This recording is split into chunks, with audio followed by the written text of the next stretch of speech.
Bonjour, chers frères et sœurs, et bienvenue à cette méditation de la parole de Dieu. Avant d'ouvrir la parole de Dieu, j'aimerais qu'on puisse se courber devant lui dans la prière. Prions Dieu. Merci Seigneur de la grâce que tu nous donnes de pouvoir maintenant méditer ta parole.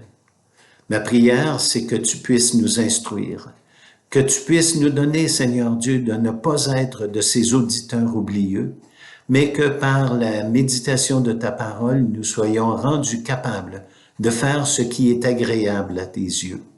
Oui, Seigneur Dieu, sanctifie-nous par ta parole. Ta parole est la vérité. Et que par la puissance de ton Saint-Esprit, nous soyons amenés à être trouvés agréables à tes yeux. Oui, Seigneur Dieu, nous te prions ces choses par le précieux nom de Jésus-Christ, notre bien-aimé Sauveur. Amen. Alors aujourd'hui, nous allons ensemble méditer sur un thème qui, je l'espère, va contribuer à faire de chacun d'entre nous de meilleurs citoyens, des gens qui vont être un témoignage autour d'eux dans leur milieu, que ce soit au travail, que ce soit sur la rue, que ce soit dans des rencontres, que ce soit même dans la famille, que nous puissions être des citoyens honorables qui glorifieront Dieu. Le thème est le chrétien et les autorités. On va aller chercher comme première lecture, une lecture où le Seigneur Jésus-Christ est confronté avec les chefs religieux de son temps qui essaient de le prendre au piège et qui essaient de l'amener à dire des paroles qui pourraient entraîner ses disciples dans la révolte contre César. Les trois premiers évangiles, les évangiles synoptiques, Matthieu, Marc et Luc, nous racontent la même situation, nous rapportent la même situation et on va nous se concentrer pour cette partie-là. On va se concentrer sur l'évangile de Luc. Mais entre-temps, on va faire des liens avec Matthieu et avec Marc. Dans l'évangile de Matthieu, vous pouvez y tourner au chapitre 20, et on va commencer à lire au verset 20. Alors, je vais lire. Vous pouvez lire avec moi ou prendre en note la référence et y retourner plus tard pour relire les mêmes textes. Alors, dans l'évangile de Luc, au chapitre 20, il nous est dit, « Ils se mirent à observer Jésus et ils envoyèrent des gens qui feignaient d'être justes pour lui tendre des pièges et saisir de lui quelques paroles afin de le livrer aux magistrats et à l'autorité du gouverneur. » Alors, on se présente à lui et l'objectif, c'est de le prendre au piège. Ces gens lui posèrent cette question. « Maître, nous savons que tu parles et enseignes droitement et que tu ne regardes pas à l'apparence, mais que tu enseignes la voie de Dieu selon la vérité. » Et voici la question. Nous est-il permis ou non de payer le tribut à César? Jésus, apercevant leur ruse, leur répondit. Matthieu nous dit, Jésus, connaissant leur méchanceté, répondit. Et Marc nous dit, Jésus, connaissant leur hypocrisie. Alors on voit ici que Jésus va répondre en étant conscient qu'ils sont hypocrites, qu'ils sont rusés et qu'ils essaient de le prendre au piège. Et Jésus va dire ici, montrez-moi un denier. De qui porte-t-il l'effigie et l'inscription? De César, répondirent-ils. Alors il leur dit, rendez à César ce qui est à César et à Dieu ce qui est à Dieu. Et là, Luc nous dit, ils ne purent rien reprendre de ses paroles devant le peuple, mais, étonnés de sa réponse, ils gardèrent le silence. Jésus, ici, n'a jamais critiqué César, même que Jésus a dit, rendez à César ce qui est à César, et à Dieu ce qui est à Dieu.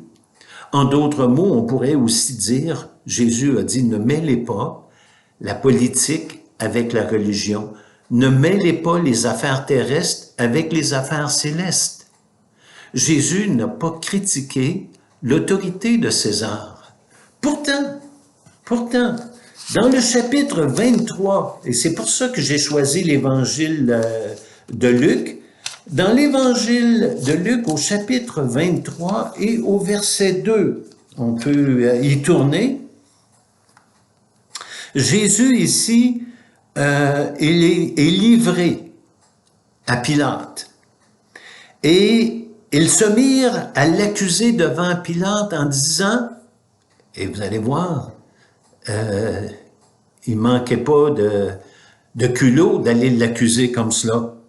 Ils l'accusèrent, comment? En disant, nous avons trouvé cet homme excitant notre nation à la révolte. Mais comment est-ce que Jésus, selon eux, a excité le peuple à la révolte? Eh bien, ils l'accusent en disant que Jésus empêchait de payer le tribut à César. Je vous lis littéralement ce qui est écrit.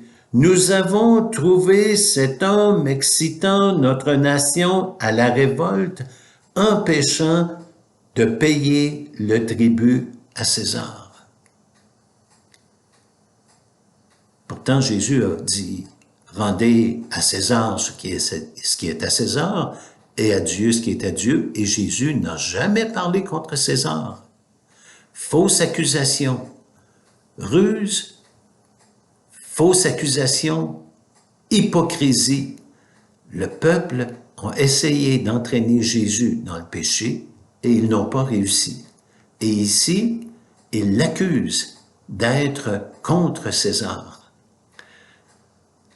En tant que chrétien, eh bien, il faut faire attention de ne pas nous retrouver dans une situation où, suite à des critiques ou à un silence face à des critiques, face à nos gouvernements, que les gens pensent qu'on est derrière eux et puis qu'on n'est pas d'accord avec ce que ceux qui nous gouvernent, ceux qui sont en autorité sur nous. Et là, la parole de Dieu est très claire là-dessus. En tant que chrétiens, nous devons être, comme le Seigneur Jésus-Christ, respectueux de l'autorité. Dans l'Épître aux Romains, on peut y tourner au chapitre 13, on va lire ici dans l'Épître aux Romains au chapitre 13, une exhortation de l'apôtre Paul qui est très importante et que nous devons de considérer avec grand sérieux, surtout si on a la tendance à avoir la critique facile face à ceux qui nous gouvernent. Et je pense que en tant que chrétiens, nous devons vraiment faire attention à cela. Alors, dans l'Épître aux Romains, au chapitre 13, on va commencer à lire au verset 1. Et je vais lire. Romains, chapitre 13, verset 1. Que toute personne soit soumise aux autorités supérieures, car il n'y a point d'autorité qui ne vienne de Dieu, et les autorités qui existent ont été instituées de Dieu.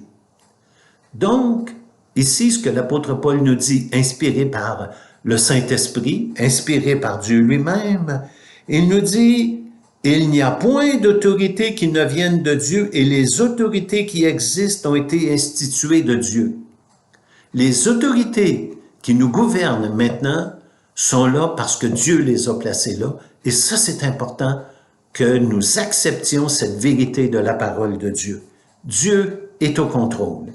Et quand vient le temps d'avoir des autorités, nous, on va aller aux élections, on va mettre notre bulletin de vote dans la boîte, mais celui qui a le dernier mot, c'est Dieu. Et il n'y a pas d'autorité qui est en place sans que Dieu l'ait voulu. C'est ce que la parole de Dieu nous dit ici. Et là, Dieu nous dit, c'est pourquoi celui qui s'oppose à l'autorité résiste à l'ordre que Dieu a établi. Oh là là, c'est important hein, d'obéir à l'autorité, parce que celui qui résiste ou qui s'oppose à l'autorité résiste à l'ordre que Dieu a établi, et ceux qui résistent attireront une condamnation sur eux-mêmes. Il ajoute, ce n'est pas pour une bonne action, c'est pour une mauvaise que les magistrats sont à redouter. Veux-tu ne pas craindre l'autorité? Fais le bien et tu auras son approbation. Le magistrat est serviteur de Dieu pour ton bien. Mais si tu fais le mal, crains, car ce n'est pas en vain qu'il porte l'épée, étant serviteur de Dieu pour exercer la vengeance et punir celui qui fait le mal. Il est donc nécessaire d'être soumis, non seulement par crainte de la punition, mais encore par motif de conscience. Il dit que c'est important, que c'est nécessaire d'être soumis non seulement par crainte de punition, mais il ajoute, mais encore par motif de conscience. C'est aussi pour cela que vous payez les impôts, car les magistrats sont des ministres de Dieu.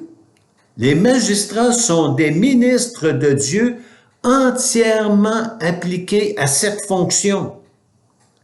Rendez à tous ce qui leur est dû.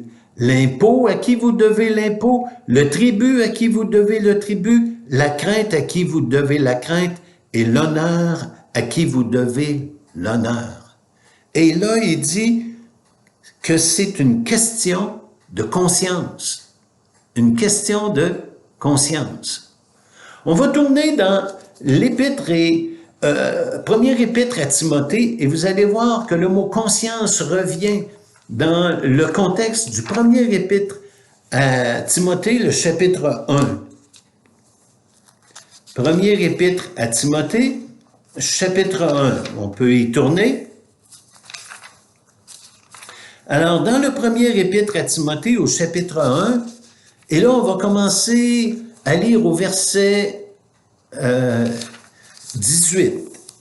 Et rappelez-vous ce qu'on a lu, conscience, par motif de conscience. Le commandement que je t'adresse, Timothée, mon enfant, selon les prophéties faites précédemment à ton sujet, c'est que, d'après elles, tu combattes le bon combat. Exhortation à combattre le bon combat. Comment? En gardant la foi et une bonne conscience. En gardant la foi et une bonne conscience. Il dit cette conscience, quelques-uns l'ont perdue et ils ont fait naufrage par rapport à la foi. De ce nombre sont Hyménée et Alexandre que j'ai livrés à Satan afin qu'ils apprennent à ne pas blasphémer. Cette conscience, quelques-uns l'ont perdue. Je ne sais pas c'était quoi le péché d'Hyménée et d'Alexandre. Mais si on fait le lien entre par conscience, bonne conscience, et là ici, on va aller au chapitre 2, et le chapitre 2, vous savez, les chapitres, ce sont les hommes qui les ont faits. L'apôtre Paul n'a pas écrit le chapitre 1, il est allé se coucher, puis il a dit demain matin, je continuerai avec le chapitre 2. Le chapitre 2, c'est une suite du chapitre 1. Et il y a une conjonction tout de suite au début du chapitre 2.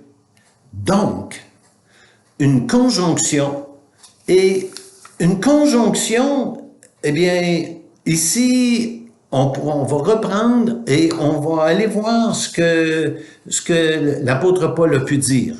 J'exhorte donc,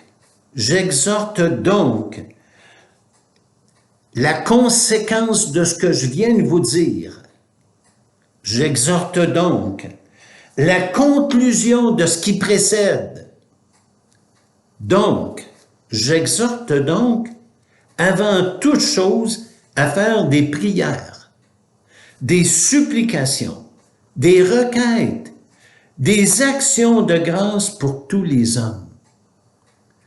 Il semblerait que Paul ici met une pendule à l'heure par rapport à Hyménée et Alexandre.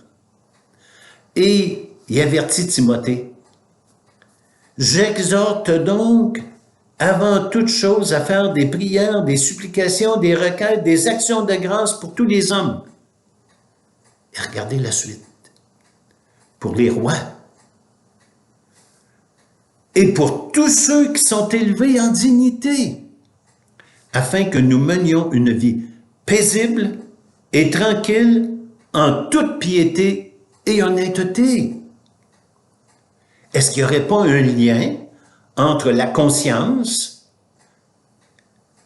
que l'apôtre Paul invite Timothée à garder la foi et une bonne conscience, et le mot conscience qui est ici, et le mot conscience qu'on avait dans l'Épître aux Romains au chapitre 13, compte tenu de cette conjonction qui vient nous dire ici, en conséquence. Hyménée et Alexandre, il semblerait, n'avaient pas une attitude qui était acceptable.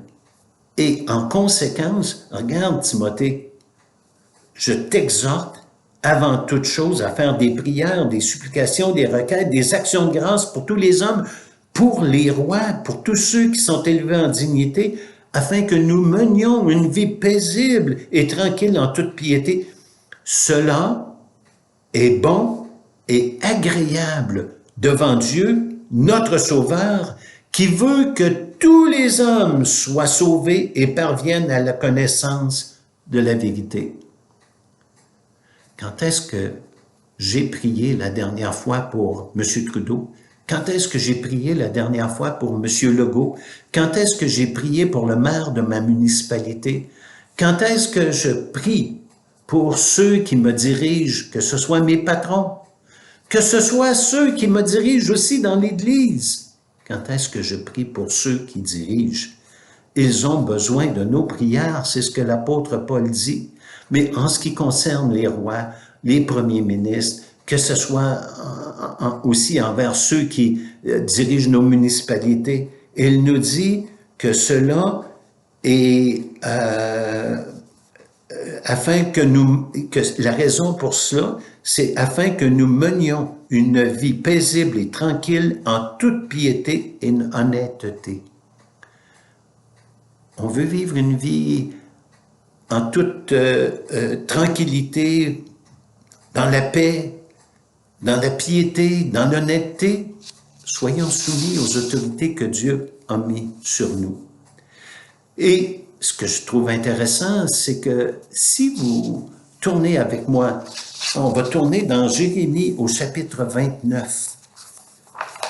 Le peuple juif, dans Jérémie au chapitre 29, ont été déportés chez leurs ennemis. Et au chapitre 29, on va lire au verset 7. Dieu dit ici à Israël, « Recherchez le bien de la ville où je vous ai mené en captivité et priez l'Éternel en sa faveur, parce que votre bonheur dépend du sien. » Je répète, « Recherchez le bien de la ville où je vous ai mené en captivité et priez l'Éternel en sa faveur, parce que votre bonheur dépend du sien. » Alors, on voit que Dieu nous invite à prier pour les autorités. Et je relis le texte en conclusion. « J'exhorte donc avant toute chose à faire des prières, des supplications, des requêtes, des actions de grâce pour tous les hommes, pour les rois et pour ceux qui sont élevés en dignité, afin que nous menions une vie paisible et tranquille, en toute piété et honnêteté. Cela est bon et agréable devant Dieu notre Sauveur. Soyons des gens qui allons prier pour ceux que Dieu a placés en autorité sur nous. Prions pour eux. Que Dieu nous donne d'avoir cela comme fardeau sur nos cœurs. Amen.